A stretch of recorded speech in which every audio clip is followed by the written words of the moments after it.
Hello everyone, welcome to G centric. और इस lecture से हम लोग यूनिट 4 में जो हमारी बेसिक सॉल्विंग टेक्निक का जो टॉपिक चल रहा है उसमें 4th नंबर की टेक्निक आती है equivalent RLC and Z circuit. अब देखिए, आपने देखा होगा कि सर आपने इंट्रोडक्टरी लेक्चर में तो आरएलसी लिखा था, अब ये जेड क्यों लिख दिया यहाँ पे। तो मैं आपको बताना चाहूंगा ये टॉपिक आपके लिए कोई बहुत नया नहीं, आपने 12th क्लास में इस टॉपिक पे भर भर के क्वेश्चंस करे हैं।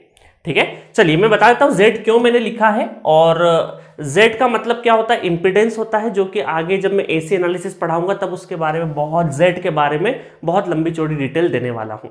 बट अभी DC सर्किट चल रहा है, इस वजह से Z बहुत ज्यादा पिक्चर में नहीं आएगा। ठीक है, देखिए अभी तक ये जो टॉपिक है आपका, ये टॉपिक कोई बहुत आपके लिए नया नहीं है। इक्विवेलेंट सर क्या पढ़ा रहे हैं आप, RLC सर्किट तो हमने पहले भी पढ़ रखे, 12th क्लास में हम एकदम एडवांस लेवल में पढ़ चुके हैं, सीरीज पैरेलल ऐसे ही कर देंगे।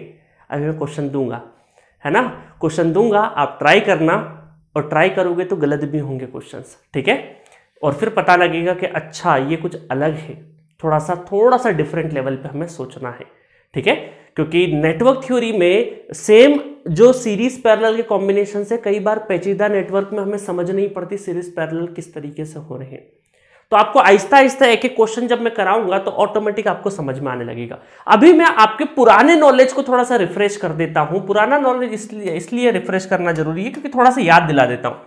आप रेजिस्टेंस, इक्विवेलेंट रेजिस्टेंस जब पढ़ते थे तो वहां पर सीरीज पैरेलल कॉम्बिनेशंस पढ़ते थे। सीरीज पैरेलल कॉम्बिनेशन आप कैसे देखते थे, सपोज करिए दो रेजिस्टेंस लगे हैं R1 और एक रेजिस्टेंस और लगा है R2, और इसके अंदर आप फ्लो करवाते थे कि अगर एक ही करंट फ्लो हो रहा है, एक ही, है ना, जितने रजिस्टर लगे हैं अगर एक ही करंट फ्लो हो रहा है तो इसका मतलब ये काय में कनेक्टेड है, ये कनेक्टेड है आपके सीरीज में कनेक्टेड है।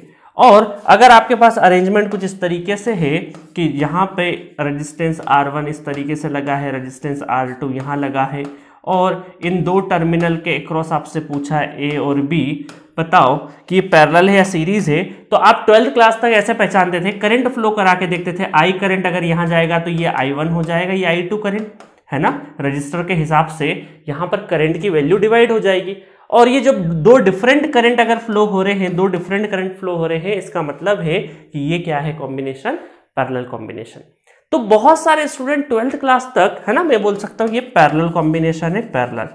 ठीक है, सीरीज और पैरेलल का मैंने छोटा सा ज्ञान गणित दे दिया आपको। अच्छा, सीरीज में कैसे सॉल्व करते थे आप, सीरीज जब कॉम्बिनेशन मिल जाता था तो ये इस दो टर्मिनल के अक्रॉस R इक्विवेलेंट आप ऐसे लिखते थे, R1 प्लस R2 सीरीज में डायरेक्टली ऐड कर देते थे। पैरेलल में क्या करते थे, पैरेलल में R इक्विवेलेंट, है ना, A और B के बीच में, तो R इक्विवेलेंट इस तरीके से, फिर 1/R1 प्लस 1/R2, फिर आपको शॉर्टकट दिखा दिया, है ना, LCM वगैरह लेके और फिर प्रॉपर सॉल्व करके, फिर आपने एक शॉर्टकट सीखा कि दोनों का मल्टीप्लाई कर दो और फिर दोनों का एडिशन कर दो, तो डायरेक्टली हमें इसी एक्सप्रेशन का ये सॉल्यूशन है। दोनों का क्या कर दो, ऊपर मल्टीप्लाई, और डिनोमिनेटर में क्या कर दो, दोनों का एडिशन, तो ये आपका R इक्विवेलेंट हो जाएगा, that is parallel combination, that is series combination. और फिर आपने एक लेवल और बढ़ाया और बोल दिया था वहां पर 12th क्लास में कि यहां पर जो ये है हमारा इंडक्टेंस और इंपीडेंस, इंडक्टेंस एंड इंपीडेंस अगर ऐसे ही अरेंजमेंट में गिवन हो तो उसका भी सीरीज और पैरेलल का कॉम्बिनेशन का जो एडिशन और जो इस तरीके का सॉल्यूशन है वो इंडक्टर के लिए, इंडक्टेंस के लिए भी वही होगा और इंपीडेंस के लिए भी वही होगा। लेट अस सपोज यहाँ रजिस्टर की जगह इंडक्टेंस लगे होते तो डायरेक्टली L1 प्लस L2 कर देते, पैरेलल में लगे होते तो L1 L2 upon L1 plus L2 कर देते। इंपीडेंस में भी सेम, इंपीडेंस का मतलब देखिए, इंपीडेंस क्या होता है, इंपीडेंस एक ऐसा पैरामीटर होता है जिसमें रियल पार्ट और इमेजिनरी पार्ट होता है, रियल पार्ट और इमेजिनरी पार्ट होगा, घबराइएगा मत, ये अभी मैं जब AC एनालिसिस पढ़ाऊंगा तब वहां पे डिटेल में डिस्कशन कराऊंगा, अभी यहाँ पे न्यूमेरिकल नहीं कराऊंगा इंपीडेंस के बेसिस पे। जस्ट आपको मैंने ये बताया यहाँ पे कि सीरीज और पैरेलल के जो कॉम्बिनेशन है, जैसे रजिस्टर में चलते हैं सिमिलरली इंडक्टेंस में भी चलते हो, सिमिलरली इंपीडेंस में भी चलते हैं। तो अगर, क्योंकि मैं देखिए इंडक्टेंस और इंपीडेंस के ऊपर बहुत ज्यादा न्यूमेरिकल नहीं कराऊंगा, क्योंकि मुझे पता है कि अगर मैंने रेजिस्टेंस को सिखा दिया तो इंडक्टेंस और इंपीडेंस वैसे ही चलते हैं। जब मैं AC पढ़ाऊंगा तब मैं इंपीडेंस के एक या दो क्वेश्चन जरूर करवा दूंगा आपको, बट मुझे नहीं लगता कि इंडक्टेंस के ऊपर आपको क्वेश्चन कराने की जरूरत है, क्योंकि जैसा रजिस्टर का कॉम्बिनेशन चलेगा वैसा ही इंडक्टेंस का चलेगा। ठीक है। और एग्जामिनेशन में आपको इंडक्टेंस का बहुत रेयर पूछेंगे, ज्यादातर रेजिस्टेंस के ऊपर ही फोकस करते हैं। चलिए, तो इंपीडेंस का मैं शॉर्ट इंट्रो दिया है मैंने यहाँ पे कि एक रियल पार्ट होता है और एक इमेजिनरी पार्ट होता है। रियल पार्ट को रेजिस्टेंस बोलते हैं और इसको बोलते हैं रिएक्टेंस, जो कि प्लस माइनस कॉम्बिनेशन दोनों में हो सकता है। ठीक है, अब मैं बहुत ज्यादा डिटेल में नहीं जा रहा हूं, है ना, अपने आप को नहीं रोक नहीं पाऊंगा। बाकी चीजें हम लोग इसके बारे में बहुत डिटेल डिस्कशन एसी एनालिसिस में पढ़ेंगे, अभी यहाँ पे जरूरत नहीं है। अच्छा सर, अब आप बोलेंगे सर आपने रेजिस्टेंस, इंडक्टेंस और इंपीडेंस के बारे में बता दिया, व्हाट अबाउट कैपेसिटेंस? कैपेसिटेंस में क्या होगा? तो मैं आपको बताऊंगा कैपेसिटेंस में क्या होगा, इसका उल्टा होता है। इसका उल्टा का मतलब सर, उल्टे का मतलब है कि कैपेसिटेंस अगर सपोज करो इस तरीके से आपको दिख रहा है सीरीज कॉम्बिनेशन C1 और C2 और A और B के अक्रॉस अगर आपको इक्विवेलेंट निकालना है तो यहां पर जो इक्विवेलेंट होगा वो हो जाएगा कैपेसिटेंस में C1 C2 divided by C1 plus C2। Directly मैंने शॉर्टकट लिख दिया, ठीक है। मतलब कि ये समझिएगा कि यहां पर जो सीरीज में जिस तरीके से डायरेक्ट एडिशन रेजिस्टेंस के सीरीज में हो रहा था वैसा डायरेक्ट एडिशन कैपेसिटेंस में नहीं होगा। वो किसको फॉलो करेगा? जो रजिस्टर के पैरेलल के साथ हो रहा था वही कैपेसिटेंस के साथ सीरीज में होगा, है ना। इस फॉर्मूले को देख के आप पैरेलल में समझिएगा, ये सीरीज कॉम्बिनेशन ही है क्योंकि करंट क्या हो रहा है, एक ही जा रहा है। मतलब हम ये मान सकते हैं कि अगर एक ब्रांच में बहुत सारे एलिमेंट लगे हैं और बहुत सारे पैरामीटर हैं, उन पैरामीटर में अगर एक ही करंट, एक ही क्वांटिटी का अगर करंट जा रहा है, एक ही करंट पास हो रहा है, तो हम ये बोल सकते हैं कि वो सारे के सारे काय में है सीरीज में। डिफरेंट करंट जा रहा है तो पैरेलल में, बट समटाइम्स ना तो सीरीज में होता है ना ही पैरेलल में होता है। कई बार ऐसे कॉम्बिनेशन भी मिलेंगे जो कि आगे चल के डिस्कस करेंगे। जस्ट अभी तो मैं आपको आपके जो पुराने कॉन्सेप्ट है उसको थोड़ा सा रिफ्रेश कर रहा हूं, बाकी और कुछ भी नहीं कर रहा हूं। अभी नया तो मैं अभी पढ़ाऊंगा, ठीक है। चलिए, अगर मान लो कैपेसिटेंस कुछ इस तरीके से गिवन है, ये हमारा दोनों पैरेलल कॉम्बिनेशन C1 और C2, ठीक है। तो यहां पर C इक्विवेलेंट क्या आ जाएगा, मतलब C A और B के बीच में है ना, C A B भी बोल सकते हैं, C इक्विवेलेंट बोल सकते हैं, तो C1 प्लस C2, ठीक है। तो ये बेसिक सा चीज आपको मैं बता चुका हूं। अच्छा, बहुत सारे लोगों को मैं एक शॉर्टकट भी बताता हूं पैरेलल कैसे देखना है। सीरीज तो समझ में आ गया, सीरीज मतलब एक करंट फ्लो करेगा, तो आप क्या बोलोगे सीरीज। पैरेलल में आप ये देखिए थोड़ी देर के लिए कि दो ब्रांचेस है, ये सपोज करो ये हमारा एक ब्रांच है, ठीक है।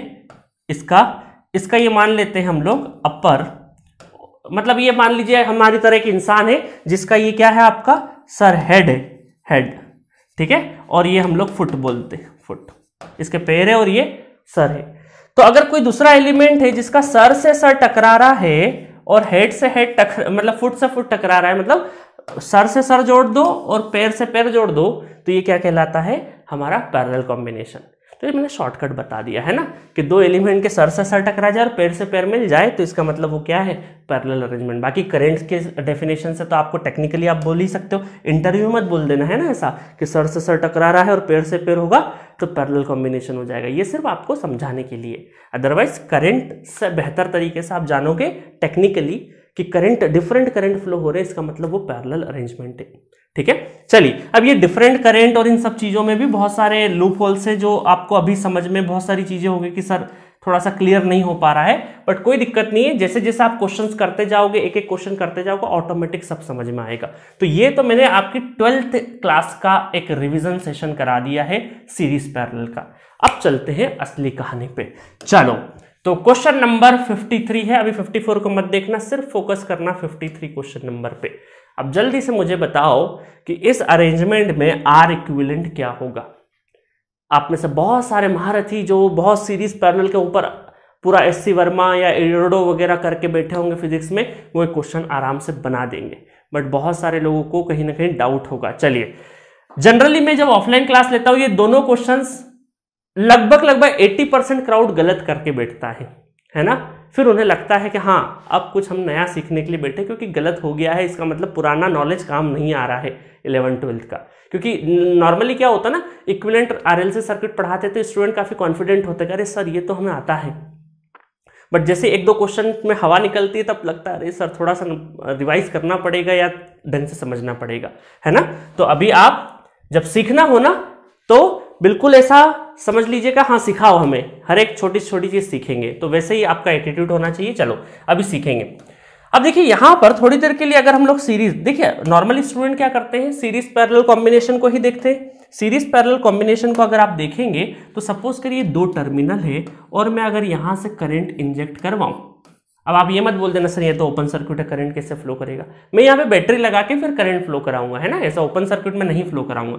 लेट अस सपोज यहाँ पे करंट फ्लो करा के अगर देखें हम लोग तो यहाँ पर एक आपका I1 करंट हो जाएगा और एक आपका I2 करंट हो जाएगा। चलो ये करंट I करंट डिवाइड हो जाएगा दो अलग अलग करंट में, चलो हो गया। तो यहां पर ये I1 करंट गया। अब इस I1 करंट को दो रास्ते नजर आएंगे। कौन कौन से रास्ते नजर आएंगे? एक तो बिल्कुल एकदम शॉर्टकट जा रहा है जिसके बीच में कोई भी फंडामेंटल एलिमेंट नहीं आ रहा है और सीधा रिटर्न पाथ, क्योंकि अगर ये पॉजिटिव टर्मिनल है तो इसको मैं नेगेटिव टर्मिनल मान लेता हूं। ये इंजेक्ट जितना I जा रहा है उतना ही I वापस बाहर निकलना चाहिए, जितना जा रहा है उतना ही बाहर निकलना चाहिए। तो इस I1 को दो रास्ते नजर आए, एक तो जिसमें कोई भी रेजिस्टेंस नहीं है वो वाला रास्ता और एक जिसमें रेजिस्टेंस की वैल्यू है वो आ रहा है। तो ये I1 क्या करेगा, ये I1 क्या करेगा, इधर तो रेजिस्टेंस है और यहां पे रेजिस्टेंस जीरो है। जीरो रेजिस्टेंस अगर जिस भी करंट को अगर जीरो रेजिस्टेंस वाला पाथ नजर आ जाएगा तो तुरंत ही दौड़ पड़ेगा, वो तुरंत ही दौड़ पड़ेगा और पूरा का पूरा करंट उसी रास्ते से फ्लो हो जाएगा। पूरा का पूरा करंट आपका I1 करंट इसी रास्ते से फ्लो हो जाएगा और इधर से वापस I2, देखिए I1 I2 जैसे डिवाइड हुए थे वापस से आ गए और इधर कैरी हो गए। इसका मतलब इन दोनों रेजिस्टेंस में करंट तो फ्लो ही नहीं करा। और ये रूल समझ लीजिए कि जिस भी रेजिस्टेंस में अगर करंट फ्लो नहीं करेगा उसको हमें R इक्विवेलेंट कैलकुलेट करते टाइम पे काउंट नहीं करना है, उसको हमें काउंट नहीं करना है। समझ में आ गया? मतलब ये जस्ट लाइक वैसे है कि सपोज करिए आपकी बॉडी है और आपकी बॉडी के किसी पार्ट से ब्लड फ्लो नहीं कर रहा है। लेट अस सपोज ये हाथ का पंजा है ना, इसमें ब्लड का सर्कुलेशन बंद हो गया इस हाथ में।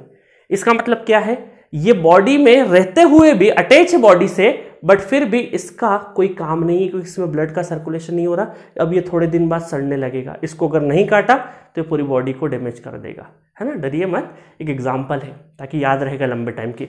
तो जिस भी रेजिस्टेंस में अगर करंट फ्लो नहीं करेगा उसको हम R इक्विवेलेंट कैलकुलेट करते टाइम पे काउंट नहीं करेंगे, ठीक है।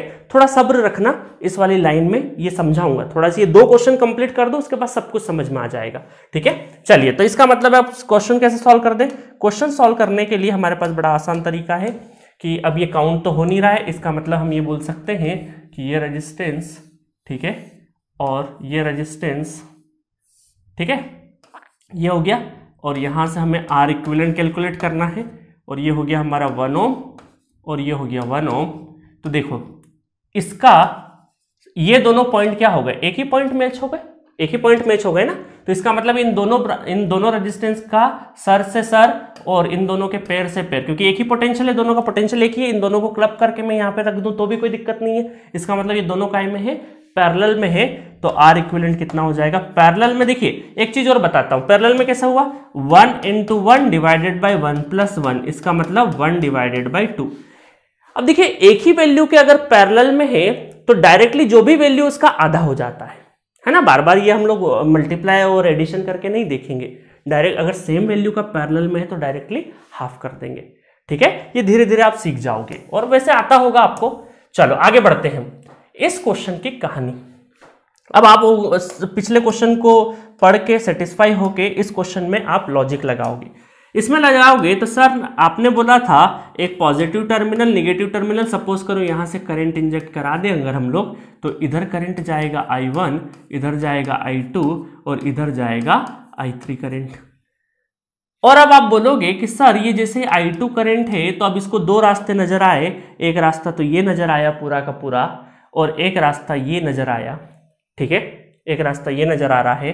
तो आप बोलेंगे कि सर आपने अभी सिखाया थोड़ी देर पहले कि I2 पूरा का पूरा यहां से फ्लो हो जाएगा तो इधर तो करंट नहीं जाएगा, बट अभी आप अधूरा देख रहे हैं। पूरा देखेंगे तो ये जो I1 करंट है ये भी तो इधर से आ रहा होगा, ये I1 करंट जो है ये भी तो इधर से आ रहा होगा, ठीक है, I1 करंट भी इधर से आ रहा होगा। और इधर से अगर आ रहा होगा I1 करंट तो अब इसके सामने दो रेजिस्टेंस है, अब ये इधर डिवाइड होगा, अब ये क्या होगा इस साइड में डिवाइड होगा। इन दोनों रेजिस्टेंस में ये I1 करंट डिवाइड होगा फर्दर, तो इसका मतलब है कि सारे रेजिस्टेंस के अंदर करंट तो जा रहा है। इस बात की तो गारंटी है कि सारे रेजिस्टेंस में करंट तो जा रहा होगा। ठीक है, अब क्वेश्चन ये है, चलो वो तो जा रहा होगा तो आप सीरीज पैरेलल करके सब कर लोगे, बट आपके दिमाग में क्वेश्चन होगा कि सर क्या ये I2 करंट पूरा का पूरा यहां ट्रेवल कर जाएगा क्या? पूरा का पूरा I2 करंट इसी पाथ से ट्रेवल कर जाएगा क्या? ये क्वेश्चन मार्क है, ये क्वेश्चन मार्क है। तो मैं आपको बोलूंगा कि ये पाथ, ये जो लाइन है, अगर ये शॉर्ट सर्किट ब्रांच होती, अब एक नई टर्म यूज कर रहा हूं, अगर ये लाइन शॉर्ट सर्किट ब्रांच होती तो सारा करंट ट्रेवल कर जाएगा। जैसे कि यहां पर इस क्वेश्चन में ये वाली जो लाइन थी ये शॉर्ट सर्किट ब्रांच थी, ये वाली जो लाइन थी वो क्या थी? आपकी शॉर्ट सर्किट ब्रांच। ठीक है, मैं लिख देता हूं यहां पे, ये जो लाइन थी ये क्या है? आपकी short circuited line, short circuit था। ये जो लाइन थी इसको क्या बोलते हैं हम लोग? शॉर्ट सर्किट लाइन बोलेंगे।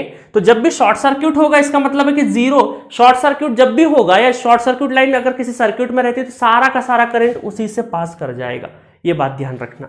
तो सर इसका मतलब है कि इसके हिसाब से ये लाइन भी क्या शॉर्ट सर्किट होगी? तो मैं ये बोलूंगा अभी कि ये यहां पे शॉर्ट सर्किट नहीं है, इसको बोलेंगे यहां पर डमी वायर। क्या बोलेंगे? Dummy wire, dummy wire.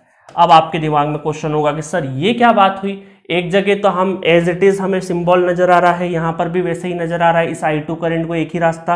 अभी आपने बोला थोड़ी देर पहले सर जो भी लिस्ट रजिस्टिव पाथ है ज्यादातर करंट वहीं से जाएगा, और अगर पूरा का पूरा 0 ओम की लाइन हो जाए तो सारा करंट वहीं से जाएगा। बट अब आप बोल रहे हो कि नहीं, शॉर्ट सर्किट होगा तभी होगा, बट ये यहां पे डमी वायर है। तो आपके दिमाग में क्वेश्चन होगा सर इसको शॉर्ट सर्किट क्यों बोल रहे हो और ये डमी वायर क्या बला है? ये तो हमने पहली बार सुनी है, शॉर्ट सर्किट का नाम तो पहले भी सुना था, बट ये डमी वायर पहली बार सुना है। तो मैं आपको एक चीज बताता हूं, अब आपको डिसाइड करना रहेगा आने वाले क्वेश्चंस में कि कौन ये वाली किस लाइन को हम शॉर्ट सर्किट कंसिडर करेंगे और किस लाइन को हम डमी वायर बोल सकते हैं, डमी वायर हम लोग कंसिडर करेंगे। तो अब आपको एक लॉजिक बताता हूं कि जब भी कोई लाइन एग्जैक्टली पैरेलल है अगर किसी ब्रांच के, जब भी कोई लाइन एग्जैक्टली पैरेलल है किसी ब्रांच के, तो वो क्या कहलाएगी? Short circuit. ठीक है, देखिए ये लाइन है, ये एग्जैक्टली पैरेलल है क्या? ये एक ही ब्रांच है, 1 ओम और 1 ओम कर लोगे तो कितना हो गया? 2 ओम। तो ये एग्जैक्टली पैरेलल है ना, इस लाइन की ये एग्जैक्टली पैरेलल है, इसका मतलब ये क्या है? शॉर्ट सर्किट है। बट क्या इस लाइन के ये वाली ब्रांच एग्जैक्टली पैरेलल है क्या? नहीं, यहां पे देखो डिवाइड हो रहा है, तो ये पैरेलल कॉम्बिनेशन है क्या? ये वाला 1 ओम इसके एग्जैक्टली पैरेलल है क्या? नहीं है। इसके एग्जैक्टली पैरेलल है क्या? नहीं है। तो ये वाली जो लाइन है इसके कोई भी दूसरी ब्रांच एग्जैक्टली पैरेलल में नहीं नजर आ रही है, इसका मतलब ये डमी वायर है। तो ये मैंने यहां पे नोट पॉइंट भी लिख दिया आपके लिए कि the line exactly parallel to any branch then called short circuit, otherwise dummy wire, otherwise dummy wire. ठीक है, समझ में आ गया? तो इसका मतलब है कि कोई भी लाइन अगर उसके एग्जैक्टली कोई ब्रांच पैरेलल है, एग्जैक्टली पैरेलल ब्रांच है, तो वो क्या कहलाएगा? शॉर्ट सर्किट, और नहीं है अगर तो वो क्या कहलाएगा? Dummy wire. है ना? थोड़ा सा रुक जाइए, अभी समझ में आ जाएगा। अच्छा, अब शॉर्ट सर्किट के साथ तो आपको पता था कि सारा का सारा करंट उसी पाथ से चले जाएगा, बट क्या डमी वायर में ऐसा होगा? नहीं। डमी वायर को कैसे डील करना है आपको वो मैं बता देता हूं। डमी वायर में आप ये करना कि ये पॉइंट और ये पॉइंट एक ही पोटेंशियल पे है, इनको उठा के, इस पॉइंट को उठा के मैं यहां पे रख दे रहा हूं, इस पॉइंट को मैं उठा के यहां पे रख दे रहा हूं। तो इसका मतलब है कि अब आपका नेटवर्क कैसे बनेगा देखिएगा। अब इसका नेटवर्क बनेगा आपका, ध्यान से देखिएगा। ठीक है, अब मैं उसको उठा के, अब इस वाले पॉइंट को उठा के मैं यहां कर दे रहा हूं, इस वाले पॉइंट को उठा के मैं यहां कर दे रहा हूं। ठीक है, तो ये यहां पे और ये एग्जैक्टली इसी तरीके से मैंने ड्रॉ कर दिया। ये आउटर, ये भी 1 ओम है ना, ये भी 1 ओम है, आउटर वाला भी। तो ये उठा के मैंने यहां पे रखा, तो यहां पर भी एक रेजिस्टेंस रहेगा। ठीक है, इस तरीके से। ठीक है, तो डमी वायर में क्या करना है आपको कि दोनों पॉइंट को उठा के यहां पे रख देना है है ना, इन दोनों एक ही पोटेंशियल पे, तो इस उठा के यहाँ पे रख देना है और थोड़ा सा इमेजिनेशन चाहिएगा। ये पॉइंट उठ के यहाँ आएगा तो ये रेजिस्टेंस ऐसे मुड़ के हो जाएगा और ये ऐसे मुड़ जाएगा, देखो ये ऐसे मुड़ गया, ठीक है। तो इसका मतलब है कि ये 1 ओम, ये 1 ओम है, ये 1 ओम है और ये 1 ओम है और ये 1 ओम है। अब देखिए क्या हुआ, अब ये हुआ कि ये दोनों कायम आ गए पैरेलल में, ये दोनों पैरेलल में, तो इसका मतलब है कि ये आपका देखो ये पैरेलल में है तो 1/2, ये पैरेलल में है तो कितना हो गया 1/2 और फिर ये हो गया 1।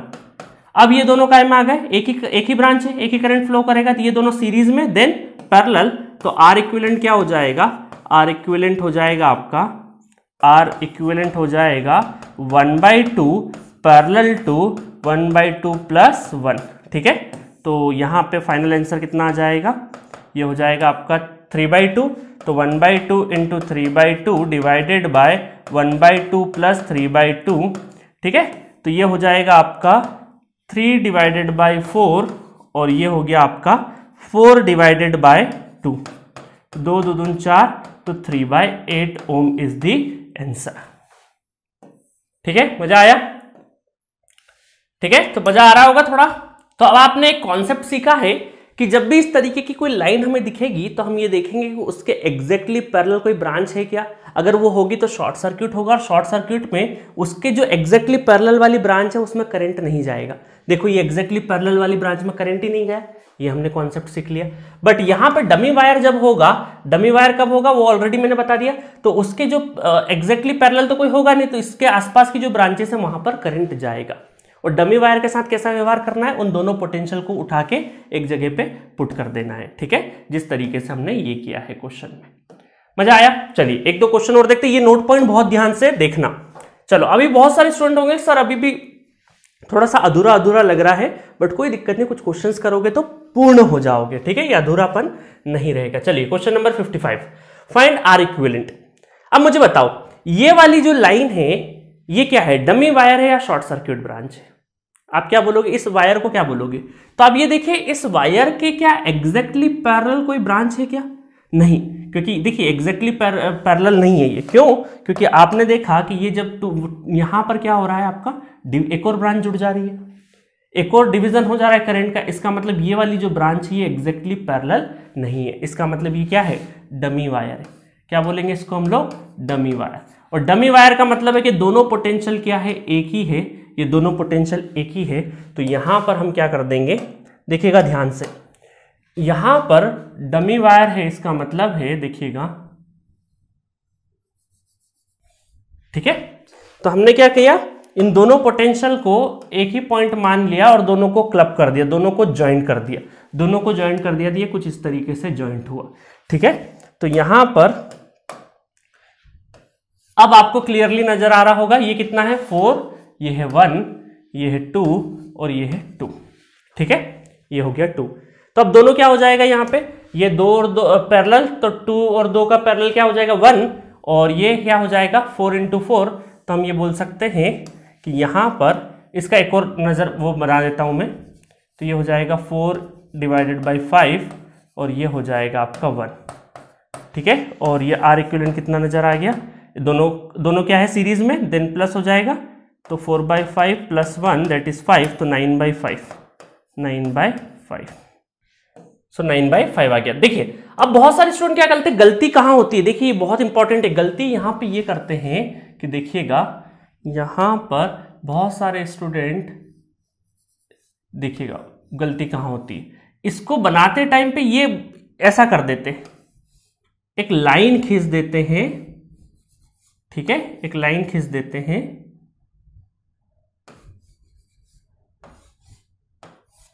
इस तरीके से बना देते हैं। अब इस तरीके से बनाने में क्या हुआ, देखिएगा ये ना बनाते हुए बहुत सारे स्टूडेंट इस लाइन का ध्यान रखते हुए ये लाइन बना देते हैं, ये लाइन बना देते हैं।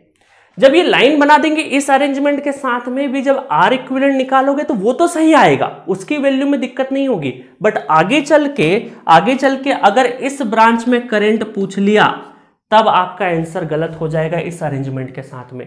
तो ऑलवेज आप डमी वायर को जब क्लब करो तो ये पॉइंट इस तरीके से लगाना, ना कि इस तरीके से। इसलिए ये वाला डायग्राम आप बनाना, बिल्कुल बनाना, और उसको सिरे से खारिज करना, इस तरीके से कभी नहीं बनाना है अपने को। ये वाला जो है arrangement that is wrong arrangement. Dummy wire को जो ट्रीट किया है यहाँ पे गलत किया, लाइन नहीं बनाना है, एक पॉइंट बनाना है, क्योंकि लाइन बना दोगे तो आप करंट की वैल्यू गलत निकाल लोगे फ्यूचर में।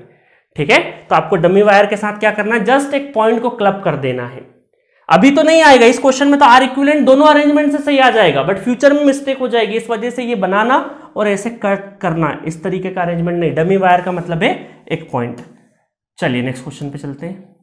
सो नेक्स्ट क्वेश्चन है क्वेश्चन नंबर 56। अब देखिए यहां पहचानिए, क्या ये लाइन एग्जैक्टली, इस लाइन की कोई ब्रांच एग्जैक्टली पैरेलल है क्या? तो देखिए ये वाली जो ब्रांच है ये क्या है, एग्जैक्टली पैरेलल है इस लाइन के, और ये वाली ब्रांच भी क्या हो रही है, एग्जैक्टली पैरेलल है इस लाइन के, एग्जैक्टली पैरेलल है, एग्जैक्टली पैरेलल है, बिल्कुल है।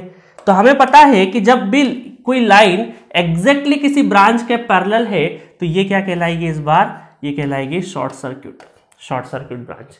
इसका मतलब है कि पूरा का पूरा करंट आपका शॉर्ट सर्क्यूट ब्रांच है, तो पूरा करंट कहां से, यहीं से फ्लो कर जाएगा, और ये जो पैरेलल साइड है इनमें करंट नहीं जाएगा, इनमें करंट नहीं जाएगा। तो इसका मतलब आर इक्विवेलेंट कितना होगा, आर इक्विवेलेंट होगा आपका, R equivalent short circuit branch का कितना ओम होता है, 0 ओम रेजिस्टेंस होता है।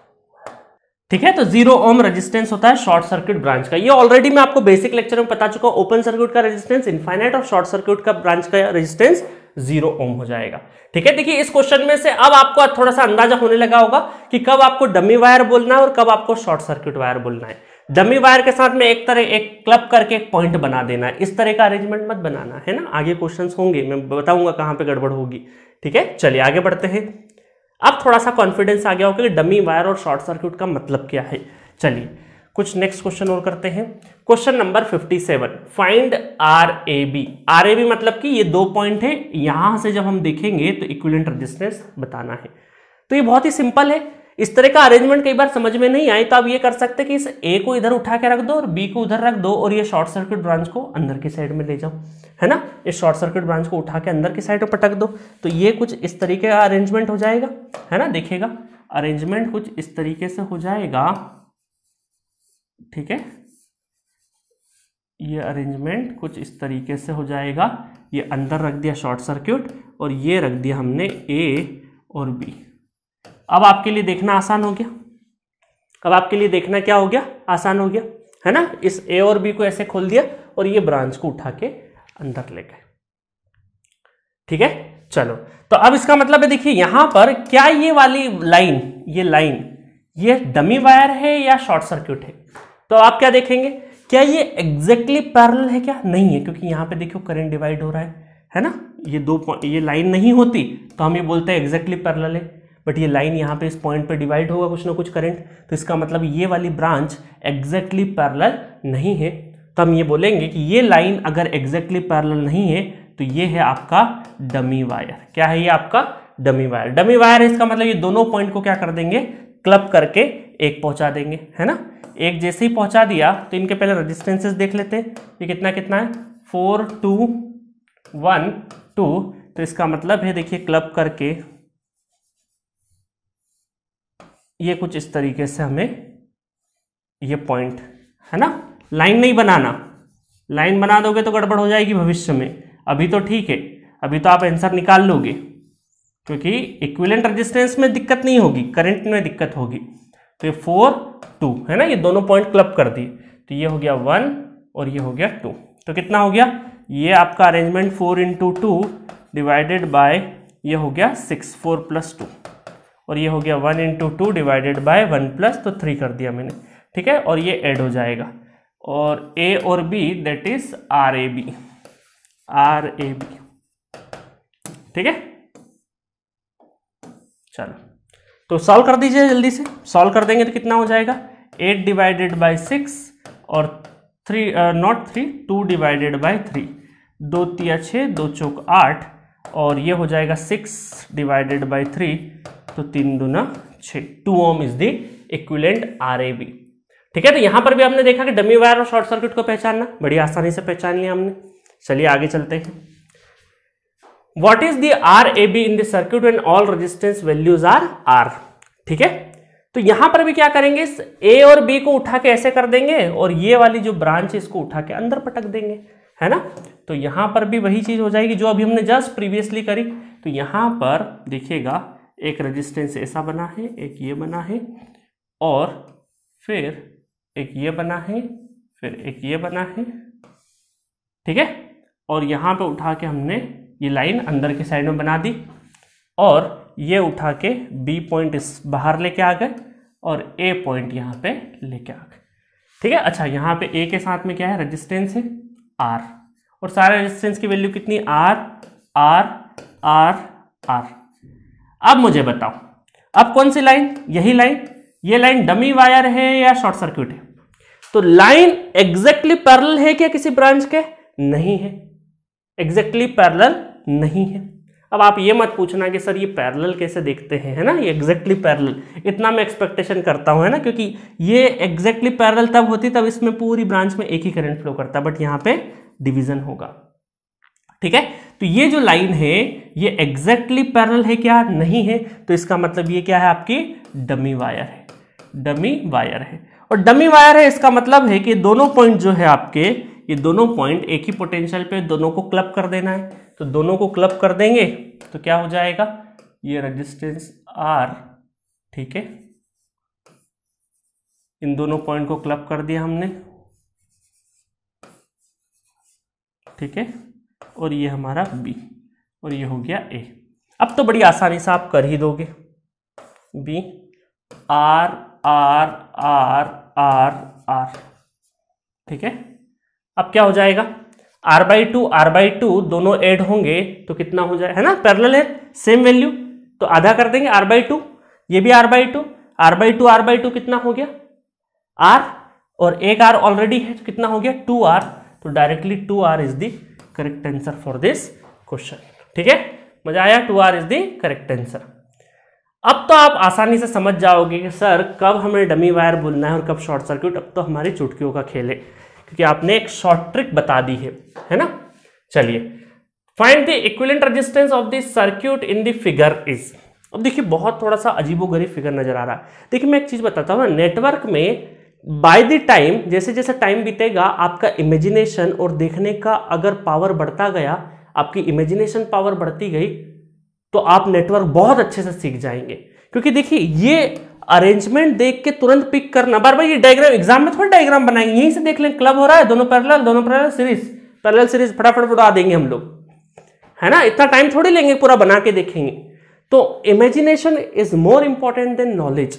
तो नेटवर्क थ्योरी में इमेजिनेशन का बहुत काम है, और स्पेशली इस टॉपिक में जब इक्विवेलेंट रेजिस्टेंस निकाल रहे हैं हम लोग, ठीक है। तो चलिए अब हम लोग ये वाला अरेंजमेंट देखिए। तो यहां पर भी क्या हो रहा है कि हमें इन दोनों पॉइंट्स के अक्रॉस इक्विवेलेंट रेजिस्टेंस चाहिए। अब थोड़ा सा इसको देखिए, बिना पेन उठाए अगर करें हम लोग, तो ये दोनों काय में नजर आ रहे हैं, इसमें एक ही करंट फ्लो हो रहा होगा, तो 2R क्या आई में चले जा रहे, 4R।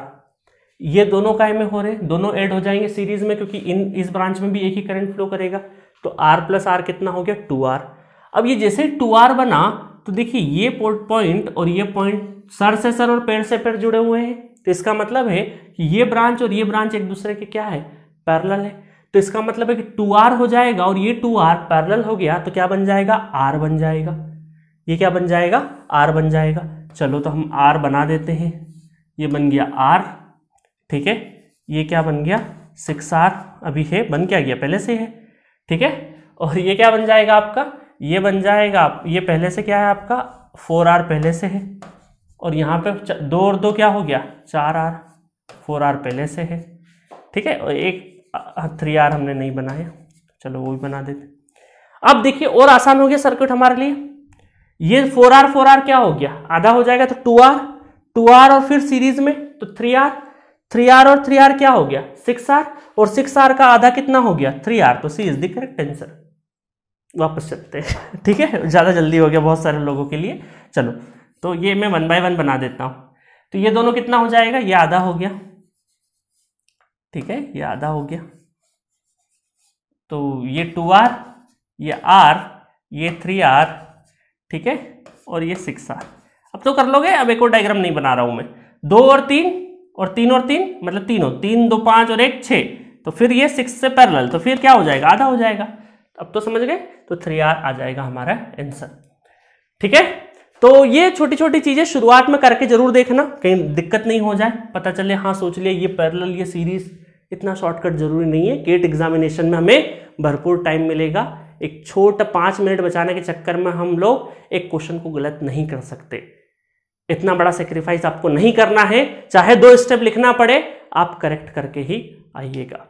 So at this note इस लेक्चर को मैं यहीं पे फिनिश करता हूं। और इस लेक्चर में हमने क्या देखा, हमने देखा कि किस तरीके से डमी वायर और शॉर्ट सर्किट ब्रांच को पहचानना है, शॉर्ट सर्किट वायर है या डमी वायर है, इन दोनों को पहचान करना।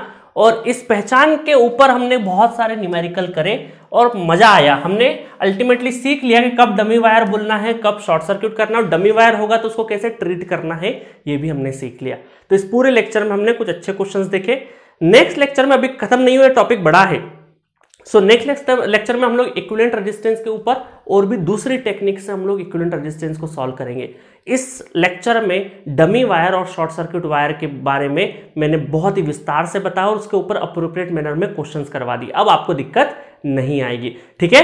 आप इस लेक्चर की प्रैक्टिस, इसमें जितने क्वेश्चंस कराए बार बार प्रैक्टिस करते रहिएगा। अभी थोड़े थोड़े जैसे जैसे 1 या 2 लेक्चर और फिनिश हो जाएंगे तब आपको आसानी से दिखने लगेगा बहुत सारी चीजें कि डमी वायर कब है, शॉर्ट सर्किट कब है, और आने वाली जो दूसरी टेक्निक्स भी है वो भी आपको देखने को मिलेगी। तो मिलेंगे नेक्स्ट लेक्चर में और भी अच्छी टेक्निक के साथ।